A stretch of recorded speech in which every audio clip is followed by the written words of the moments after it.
Les initiatives positives. Bonjour mon cher Jean Z. Bonjour Lionel, bonjour Des Ambline. innovations au quotidien. Ce matin, on part dans un centre d'urgence unique au monde. Exactement, unique au monde parce que c'est à la fois un simulateur hors norme et un centre de formation. Pas comme les autres. Direction Toulouse pour voir ce centre qui simule quoi ? Eh bien, toutes les catastrophes possibles et imaginables dans le but d'entraîner les personnels dédiés aux situations d'urgence, les personnels de santé, les pompiers, etc.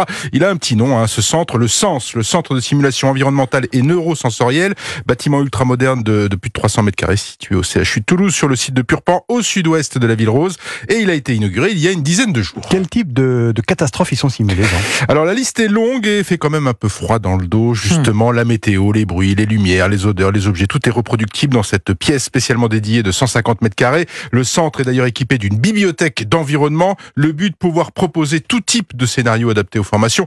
Alors ça peut se passer en ville, à la campagne, dans une usine, de jour comme de nuit, en intérieur, en extérieur. Côté météo, ça peut aller de -5 à +30 avec de la neige, de la pluie jusqu'à 100 ml par heure, du vent jusqu'à 50 km/h. On peut créer des vibrations par infrason pour simuler un tremblement de terre, une explosion, un effet de blast. Côté odeur, on peut ajouter un effet produit toxique ou du soufre, voire pire, mais comme il est un peu tôt, je vais vous épargner cette liste aux auditeurs d'Europe 1. Et dans ce décor apocalyptique, on peut également installer du matériel comme des épaves de voitures ou des cabines d'hélicoptères. Un scénario comme l'explosion d'une cuve de pesticides, par exemple, touchant des victimes, menaçant de contaminer les équipes de secours sur place, peut très bien être transposé.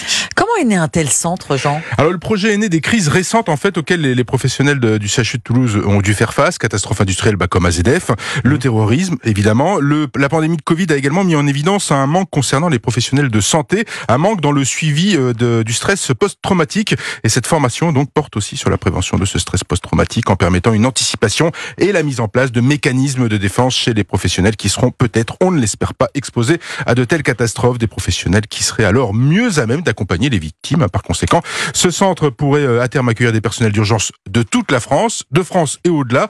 Le centre qui a également une vocation scientifique, puisqu'il accueille des universitaires pour des projets de recherche. Les initiatives politiques positives, comme tous les matins. Pas encore, mais je vous préviens, dès que ça se passe. Si ça change, vous nous le dites avant. D'accord. Politique catastrophe, je vois pas, ça se marie. Merci parfois. Jean Z, à demain sur Europe 1.